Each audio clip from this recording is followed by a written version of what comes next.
Hi guys and welcome to yet another new episode of Cooking with Aleena. It's Christmas Eve and Christmas is not complete without a good fruit cake.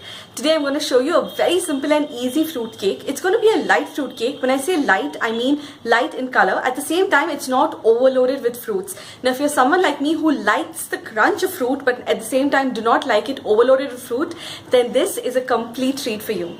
So without wasting any time, let's dive right in and let's get started. So I've taken a quarter cup of some chopped red cherries, some walnuts that I've chopped, raisins and red and green tutti frutti and soaked it in around 4 tablespoons of some rum. Now I've used rum here, but you can use brandy or sherry for that matter and soak it for like a day or two. I've soaked it for 2 days here. And whenever you have time, just keep mixing this so that you make sure that the top layer of the dry fruits as well gets coated with the rum. So you can soak this for a day or two and that should be enough. So now we can go ahead and get started with the cake.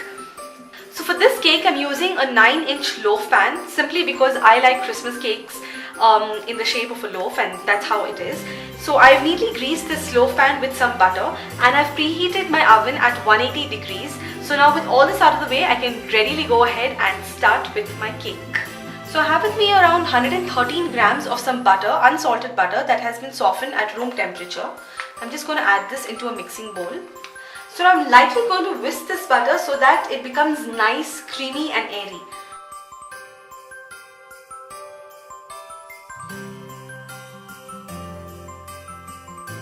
So now that I have whisk the butter lightly, I'm now going to add in 100 grams of some white sugar. So I'm now going to mix the sugar and butter together so that it becomes a nice creamy mixture.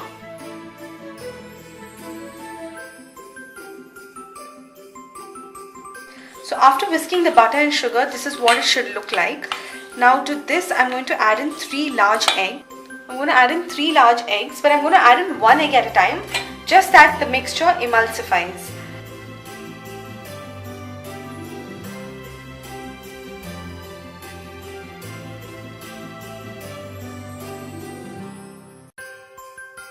So after whisking the eggs, I'm now going to add in a teaspoon of some vanilla extract.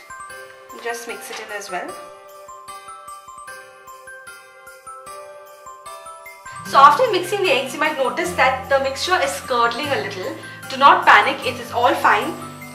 You do not have to worry about if the batter is spoiled or not because this is natural and it will happen, so do not worry. Now that this is done, I'm going to put this aside and get my dry ingredients here. So for my dry ingredients, I have around 195 grams of some maida or all-purpose flour. To this, I'm going to add in 50 grams of some homemade almond powder. What I've done is I've taken 55 grams of some whole almonds, blanched it into some water, and then after peeling out the skin, I've ground this into a fine powder. Now make sure while grinding the almonds, you do not over grind it, otherwise it's going to become almond butter and that's something we don't want. So just grind this into a powder like consistency, like so. Or you can actually buy ready-made almond powder. But if you have the time, then there's nothing like making homemade almond powder. So I'm going to add this to the flour. I'm going to add in a teaspoon of some baking powder, 1/4 teaspoon of some salt and 1/4 teaspoon of some nutmeg powder. You can even add cinnamon instead of nutmeg. Now with a wired whisk, I'm just going to mix all my dry ingredients together. Right then, so now that my dry ingredients are well mixed, I'm now going to add this to the wet ingredients. So I'm going to add my dry ingredients in 2 batches. I'll just have half of the quantity, then add in some dry fruits and then again add the rest of the mixture.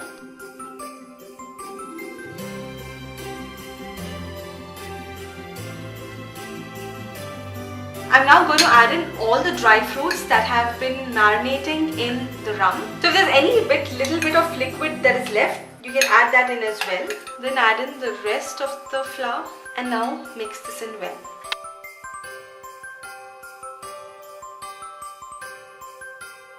Now to this mixture, I'm going to add in 1/4 cup of some whole milk and give it a final mix. So now that my cake mixture is all done, I'm now going to transfer this into my prepared loaf pan. So one thing you should remember is that this Christmas cake is not one of those dark Christmas cake, dark fruit cake. It's going to be a light cake full of flavor and amazing in texture.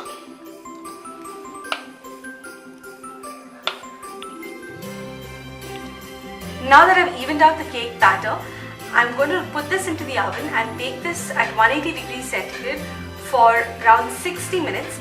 If you think that the top layer is browning a little too much, then what you can do is just cover it up with an aluminium foil and continue baking it.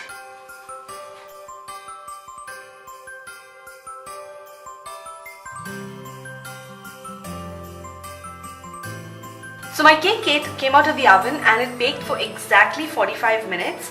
Now every oven is different, so the time would vary. Just keep a check on it. From 45 minutes to 60 minutes is what we're looking at. So just to give it that Christmassy feel, I'm just going to powdered sugar. Gosh, my house smells amazing. Christmas ornaments. Now these are some non-edible ornaments just to decorate the cake. So here you have your Christmas fruit cake all ready to be served.